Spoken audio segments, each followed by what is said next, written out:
नमस्कार प्रेक्षकांनो, मालिकेच्या आजच्या भागामध्ये आपल्याला पाहायला मिळणार आहे की हर्षवर्धन वेगवेगळ्या प्रकारची चाल खेळत आहे. बिचारी ऊर्जा पहिल्यांदाच कोर्टात उभी राहिलेली आहे, त्यामुळे तिला बऱ्याच गोष्टी माहीत नाहीयेत. तर इकडे हर्षवर्धन मात्र वेगवेगळ्या गोष्टी करत असतो.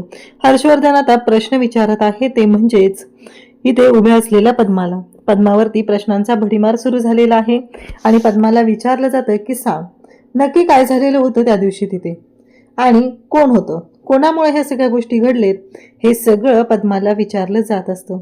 बिचारी पद्मा मात्र खूप घाबरलेली असते. पद्मा म्हणत असते की या सगळ्या गोष्टी तिथे मी या चौघांना पाहिलेलं आहे.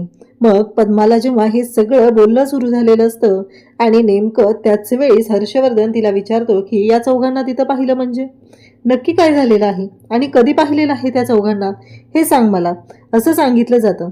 तेव्हा ती सांगते की हो, त्या दिवशी ते त्या घरी तिथं दारू पीत बसलेले होते. तेव्हा मात्र हर्षवर्धन म्हणतो की ही खोटं बोलते, कारण हिने आणि हिच्या वकिलाने हे सगळं मुद्दामहून केलेलं आहे. विक्रांत राजे शिर्के, मग तू विक्रांत राजे शिर्के बद्दल कसं काय ओळखते?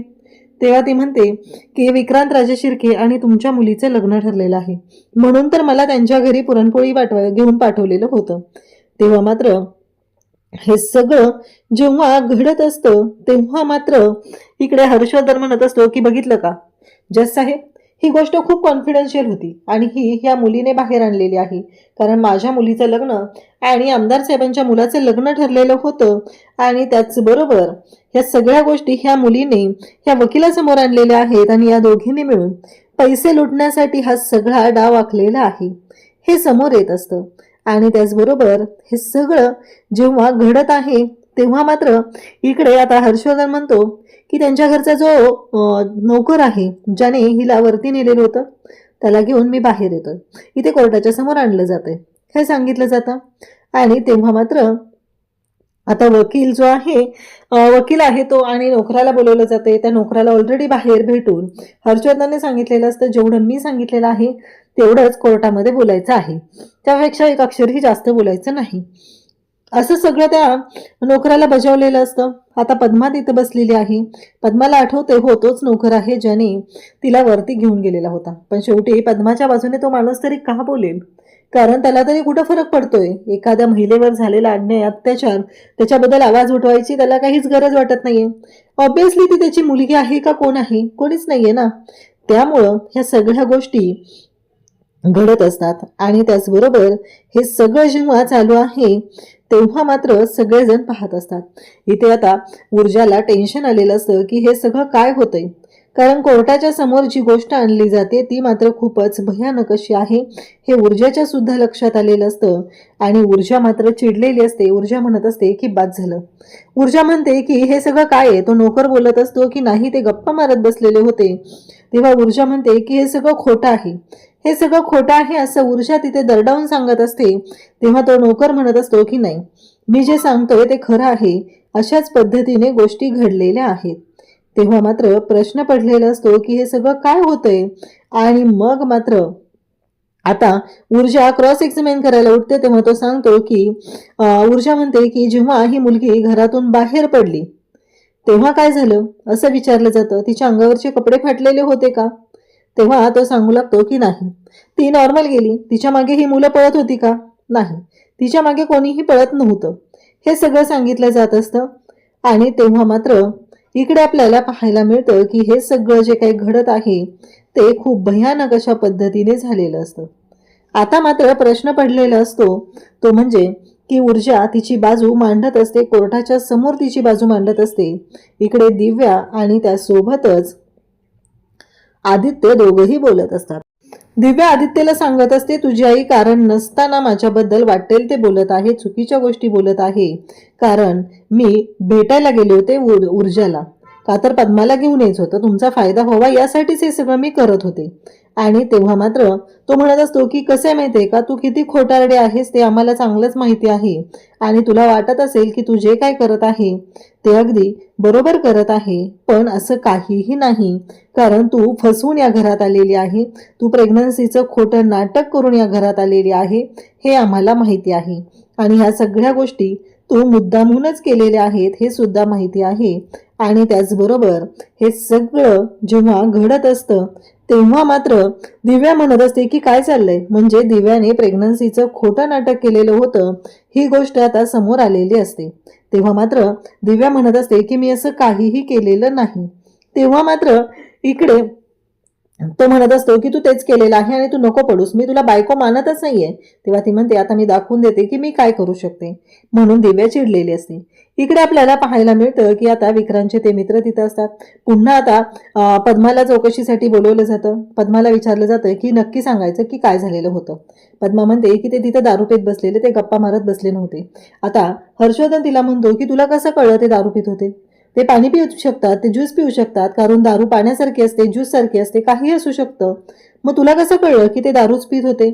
तेव्हा पद्मा म्हणत असते की ते नशेमध्ये होते. हर्षवर्धन म्हणतो की तुला माहितीये का नशेमध्ये माणूस कसा दिसतो. तू पाहिलंय का कधी नशेमधल्या माणसाला. तू बघितलंयस का कसं असतं तो, काय असतं तुला माहितीये का. असं हर्षवर्धन तिला प्रश्नांचा भडीमार करू लागतो. तेव्हा मात्र इकडे पद्मा म्हणते की नाही मला नाही माहिती. मग तू कसं काय सांगू शकतेस. मग तो उभा राहतो आणि म्हणतो तुला वाटतंय का मी नशा केली. सांग तुला त्यांच्या तोंडाचा वास येत होता का. तोंडाचा वास घेण्यासाठी किती जवळ जावं लागतं. तेव्हा पद्मा म्हणते की बास, ते दारू पित होते, ते नशेमध्ये होते आणि त्या विक्रांत शिर्केने माझ्यावरती जबरदस्ती करण्याचा प्रयत्न केलेला आहे. तेव्हा हर्षवर्धन तिला म्हणतो की एक गोष्ट लक्षात ठेव, हे सगळं तू खोटं बोलतीये, कारण एवढा 6 फुटी माणूस, त्यानंतर तुझ्या मागे लागलेले हे 4 गुंड, बंद खोलीत तू होती आणि त्यांच्या बंगल्यातून तू बाहेर पडत होतीस. तू कशी काय बाहेर पडू शकलीस आणि धावत आली. वरून तू सांगतेस की हे सगळं जे काय आहे ते अशा पद्धतीनं झालेलं आहे, याच्यावरती विश्वास कोण ठेवणार. असा प्रश्न आता तिला विचारला जात असतो. आणि तेव्हा मात्र बिचारी पद्मा घाबरते. ती म्हणते की नाही, हे सगळं खोटं आहे, कारण तुम्ही खोटं बोलताय. ते माणसं दारू पिलेले होते. इकडे ऊर्जाला धक्का बसलेला असतो, शौर्याला सुद्धा धक्का बसलेला असतो, कारण शौर्यासाठी सुद्धा त्याचे डॅड कोर्टामध्ये उभे आहेत. ही गोष्ट खूपच मोठी असते.